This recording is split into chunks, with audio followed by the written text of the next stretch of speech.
Welcome. Today I am discussing motherhood, specifically as it relates to single parenting and co-parenting. My name is Autumn Collier, and I am a licensed psychotherapist with a private practice in Atlanta, Georgia. Let's dive in. So before we dive further into single motherhood or co-parenting, let's first acknowledge how difficult being a parent is. No matter the age of your children, each age presents its own set of challenges. Whether it is the literal challenge of trying to leave the house with children, loading up the car, packing bags, and trying to get somewhere on time without someone yelling, "I have to potty," or whatever the case is, or whether it's having to care for a sick child and still meet a deadline at work, or feeling sad because your child feels sad, or whether it's sitting home anxious because you have a new driver that is out on the road, or worried about your young adult children in college that are away from home. There's a lot of stress and anxiety that naturally comes with being a parent. And doing it alone can create an even greater amount of stress. What I want to do is identify some of the challenges that are present with single motherhood. The first one is feeling alone or isolated. You're with your kids all the time. You may rarely be with other adults. This creates the physical isolation of just being with your children, as well as feeling emotionally isolated or by yourself, or feeling that maybe no one can understand what it is you're going through. This also allows a lot of wondering, a lot of rumination in your mind for, what should have been or what could have been or what isn't. So that's one challenge. The first challenge we'll be discussing more in depth a little later. So the next one is the obvious financial stress. Some women might be going from a 2-income household to now a 1-income household, or from being a stay-at-home mom to now having to work outside of the home to support the household. Or you may have always been the only provider for your household. This level of stress can be chronic and really weigh on us physically and emotionally. The next challenge is feelings of guilt. As a single mother, you might feel ashamed or embarrassed by your situation, or you might feel guilt for ending a relationship, which now the result is the children being in a one-parent household.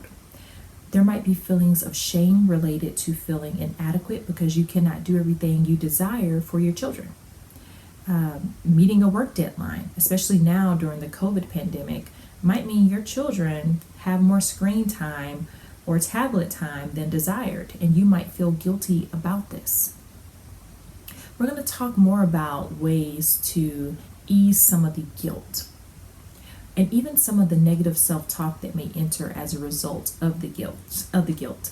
We start to maybe tell ourselves and feed ourselves the negative self-talk that isn't helpful, such as, well, if only I had done this, I wouldn't be in this situation, or if only this, or if only he would do this, then maybe I wouldn't be in this situation. We'll talk more about that. Another challenge is being stretched thin. As a single mother, or any mother, to be honest, is stretched thin. And as a single parent, you are significantly stretched thin. And this will take a toll on us mentally and physically. Everyone wants a piece of you, and there's only so much that can go around. So there has to be that balance.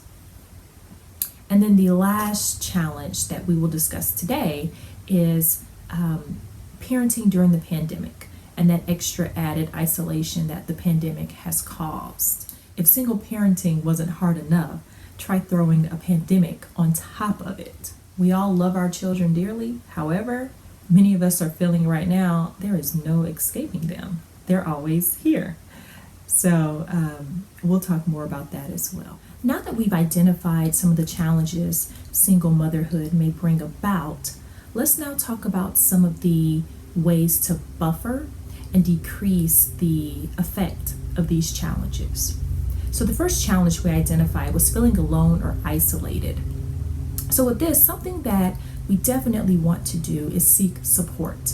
And I recommend that we first want to seek our natural supports, those things that are naturally in place. So a natural support is a resource that you have easy access to that does not require much investment from you.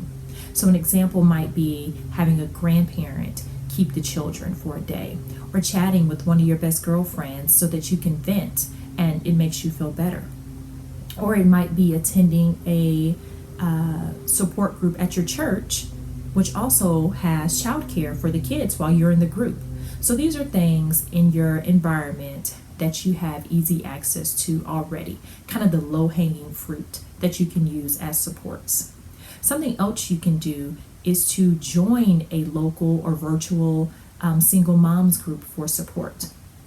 There's tons of groups out there. There's a group for anything. They can either be online, even through some of the social media groups, or you can actually go to one. But I do recommend joining a group for support, and there you will find other individuals like you who are doing things and can also share their experience, and maybe even you guys can swap tips on what works best. Another thing or tool that might be helpful is to be strategic and plan some adult time. Again, you're with your kids all the time. Well, every adult needs adult time. So plan it, be strategic. It might be having a girls outing once a month with your girlfriends, where you guys go check out a new restaurant or whatever the case may be, whatever it is you enjoy doing. But make sure you schedule in some adult time with some of your girlfriends. So the things just mentioned are actionable, tangible steps that can be taken to help reduce the impact of these challenges. There are also some intangible tasks or steps that can be taken to assist as well. And most of those really deal with changing the way we think and challenging our perspective. So let's talk about some of those. So the first intangible would be, do not compare your situation to others. This is not helpful, and your comparison is also being based off fantasy. So I say it's being based off fantasy because we do not know what is really going on in someone's home. We can only imagine and fantasize about what's going on in someone's home.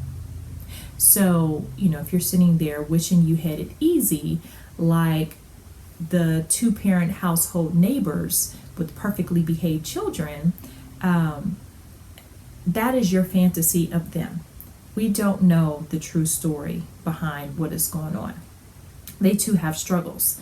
And in all honesty, you may not be equipped to deal with the struggles they have, just like they may not be equipped to deal with the struggles you have. We are all equipped to deal with our own set of struggles.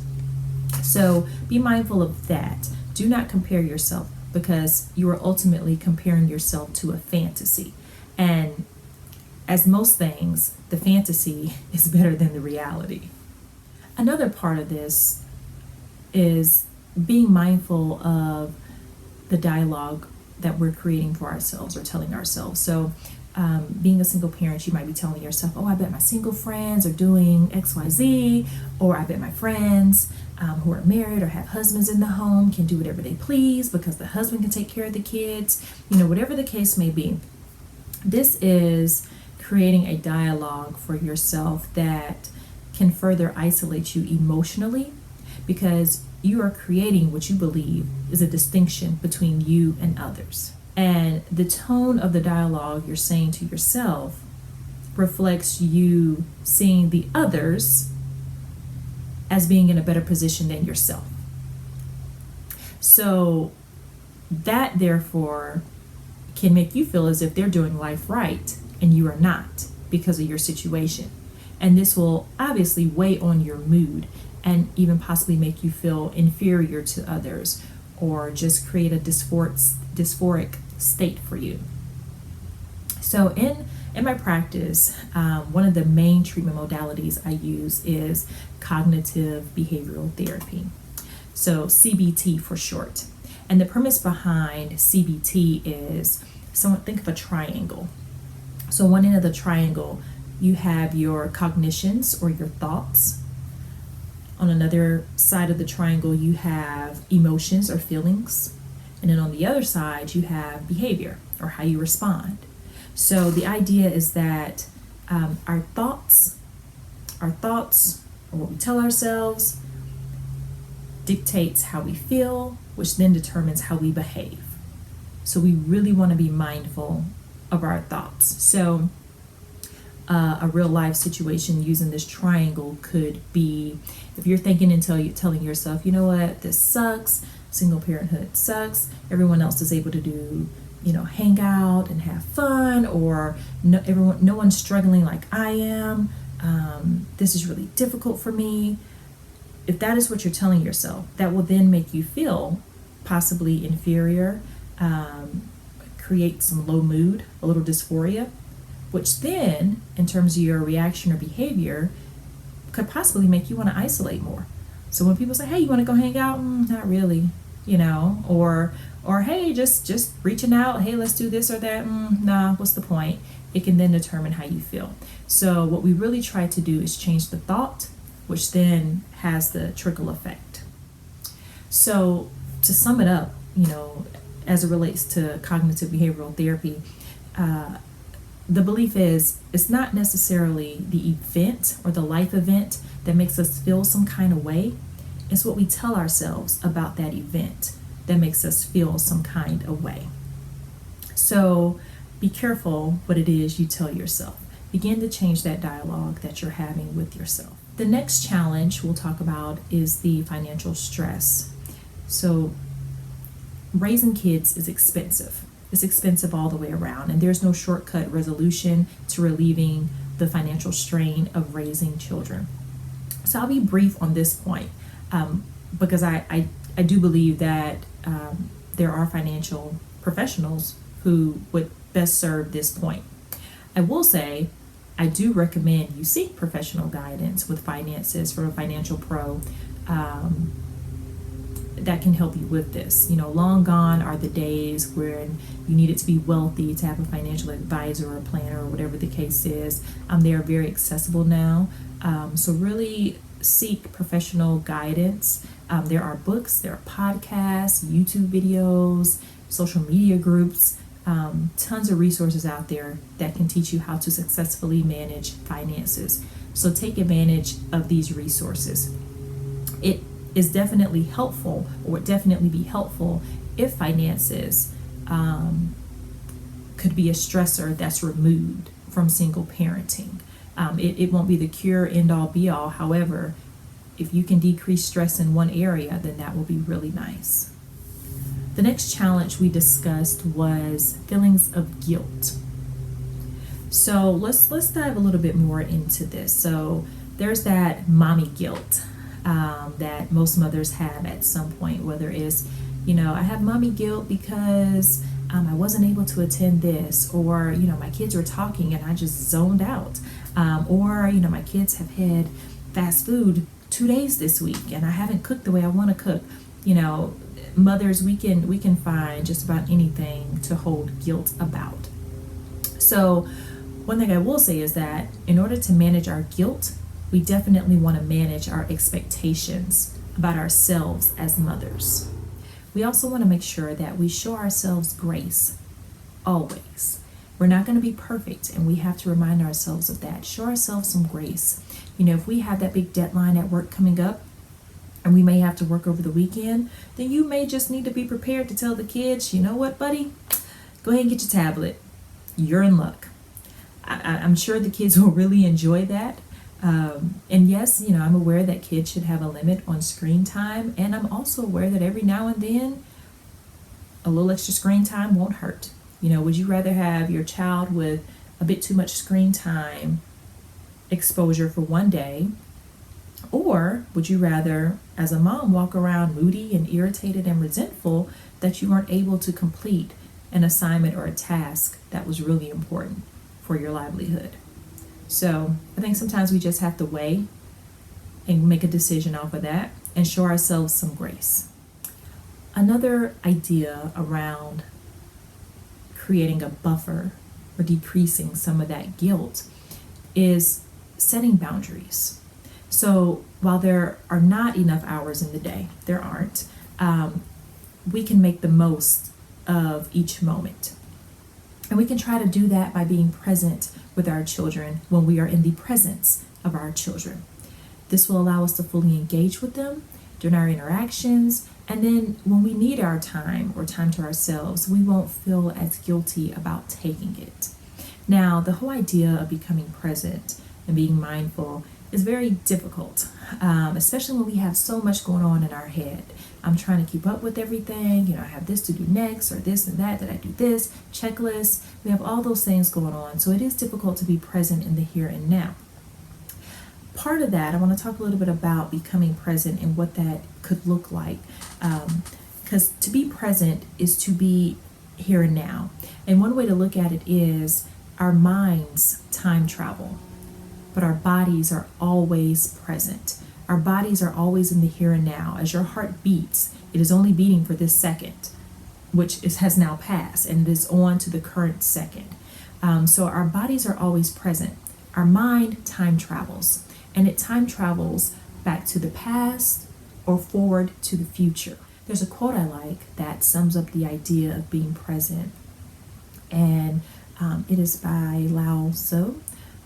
Pardon me if I mispronounce the name, and I'll paraphrase it. It states that to be focused on the past can be depressing. To be worried about the future can evoke anxiety. To be present now is to be at peace. I really like that, and that sums up the whole idea of being present. Focusing on the past, the would-haves, should-haves, could-haves, can be quite depressing. So we don't really want to live there. And then worrying about the future. Anxiety is riddled, or one of the hallmarks of anxiety is the two words, what if? What if, what if, what if, what if? What if I don't get in? What if I don't finish? What if my kid? What if my kid does this with my kid? It is just this constant narrative of what ifs that really gets that anxiety going. And that's not helpful, that future thinking. But to be present right now, focused on what is happening right now, can feel pretty peaceful. So I want to share a skill that we can do to help ourselves become more present in the moment when we are feeling that we are mind traveling. And this is something you will do. This skill involves activating your senses. Again, because that involves the body, and the body is always present. So this skill, 5, 4, 3, 2, 1, with your senses, I'll tell you what it is, and then I'll model it for you. This is something you can use to become more present in the moment. Again, we are using our 5 senses, which involves the body, and we're identifying things as you need your mind to do that. So we're allowing our mind to come back to our body. So what we'll do is identify, what I ask my clients to do when I do this with clients is say, identify 5 things you see, identify 4 things you hear, 3 things you are touching or are touching you, 2 things you smell, and 1 thing you taste. So a quick example of that would be, if I were to identify 5 things I see, I would say headphones, pen, scissors, computer, bookshelf. Identify 4 things I hear. I hear myself. I hear children playing outside. I hear a lawnmower outside. And I hear the buzzing of the light. 3 things touch or I'm touching me. I feel the cloth of my clothes. I feel the chair, the seat of the chair, and how that feels under me. And I also feel my watch sliding on my wrist. 2 things, that was 3, so then 2 things I smell. I smell office furniture, and I also smell fragrance in the home. And then 1 thing I taste would be the residual taste of an Oreo that I had before starting. So doing that activity allows me to become present because I really have to focus on what is happening right here, right now. So that is super helpful to do, and something that you can do any given time, and really no one even has to know you're doing that simple skill. But it allows us to become present, allow your mind to come back to your body. Another thing as it relates to the feelings of guilt, and to be honest, whatever it is we're dealing with in life, I really encourage individuals to express gratitude. So there may be resentment we're holding on to, or the would-haves, could-haves, or just the anger for what all we have to do now, or what has become, how the blueprint maybe didn't work out. There's a lot that we could hold on to. However, I encourage everyone on a daily basis to express gratitude. Gratitude for what is, gratitude for maybe what is not, just gratitude on a daily basis. What that does is it puts our mind, our spirit, and our lens, how we see the world, it puts our lens in a spirit of gratitude and allows us to receive all that is good. So when we go about life with the lens of gratitude, we start to see life from a more optimistic way. You know, kind of the old adage, we see life now half full, the glass half full instead of half empty. Well, when we express gratitude, then we start to look for things that are really great that are happening, and we don't give as much attention to the things that aren't going well, because we could feed our attention, you know, either way, with what is going well or what is not going well. It's just a matter of what we choose to do. So we want to live a life of gratitude, as that really does help improve our spirit and our mood. The next challenge we identified was being stretched thin. So one antidote for this is to set boundaries. So, you know, as moms, we are pulled many different ways. Someone always wants us or needs us. We really have to learn how to set and create boundaries. So one of the biggest things we can do for ourselves is learn how to say no. And understand that no is a complete sentence. Nothing needs to be behind it. We don't need to do, you know, sometimes as women we feel, you know, I don't want to be harsh or cold or seen a certain kind of way if I just say no. So sometimes we resort to the hemming and hawing and singing, you know, the no, but, or well, maybe. I don't know why we're playing choir with the word no. All we need is a simple no. And that is enough. So no is a complete sentence. There is not enough of you to go around for everyone and everything, but there is enough for you to go around for what is most important. So one way to also help you remember this is to understand or be mindful that whenever you say yes to something, you are saying no to something else. So whatever it is you're saying yes to, better be worth it. You know, even if you want to kick the stakes up a bit and say, you know, me saying yes to this is me saying no to my kids. You know, it may not have to be so black or white. You know, yeah, there are things that, you know, of course the kids are more important. However, there are some things that we do want to do. But, you know, whatever works for you, to remember to set those boundaries. Saying yes to something is saying no to something else. So it should really be worth it. Because as moms, we are stretched thin, especially single moms. We want to make sure that we are taking care of ourselves physically, so that we have the stamina to share ourselves with others. So a couple of checklist items here that I'll ask. You know, are you exercising? Exercise is extremely good for our mood as well as our physical health, of course. You know, we want to aim for at least 30 minutes of exercise most days, if not every day. Move your body around. Studies have proven that exercise improves the mood. Endorphins, those are feel-good hormones. Those are released when we exercise. It is nice to be able to clear our head as well with some good old exercise, a nice walk outside.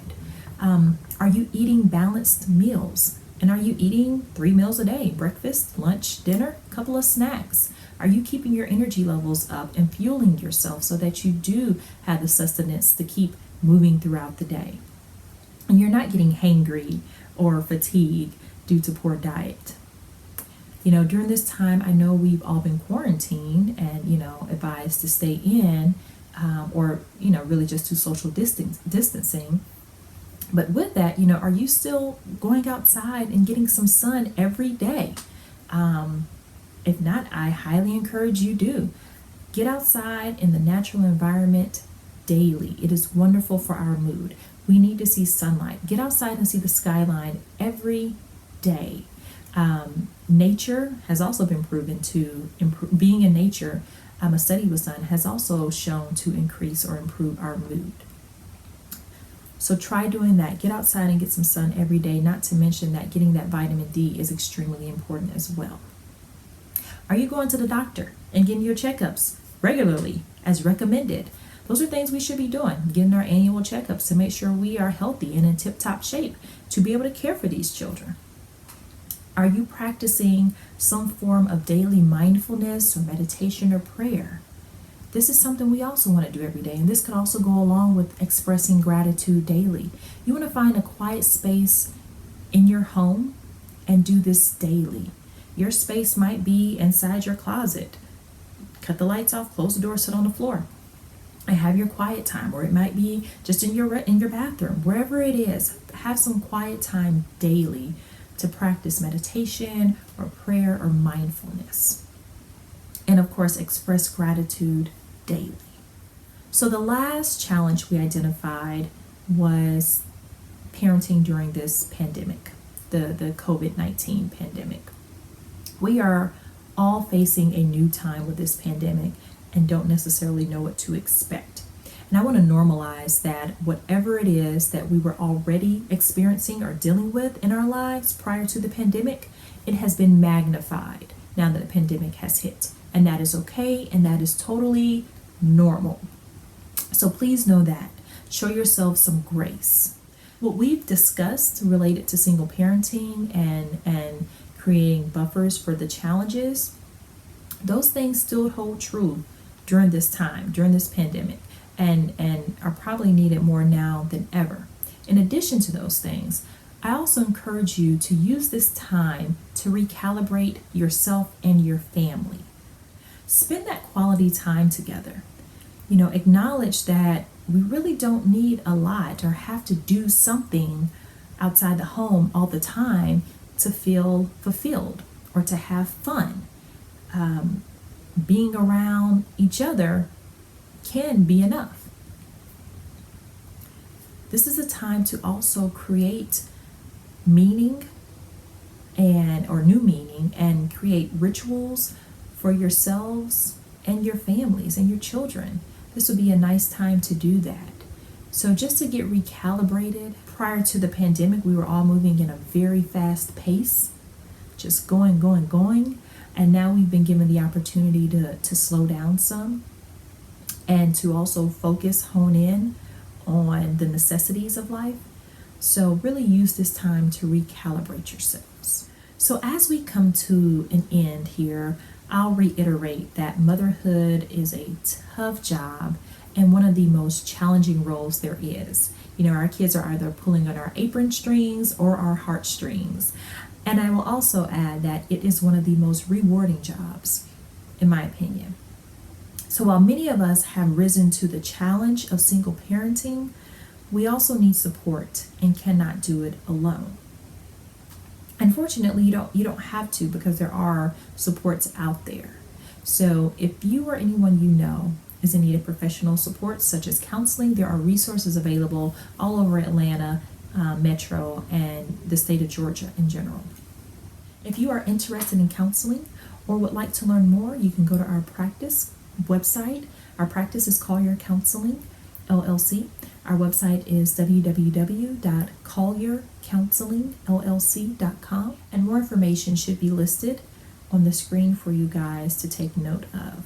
Also, if you have any questions or comments about this presentation, I would love to hear them or answer any questions that I can. Feel free to email me directly. My email address is autumn, AUTUMN, @colliercounselingllc.com. Thank you so much for this opportunity to speak and share with you. It has been my honor. Take care.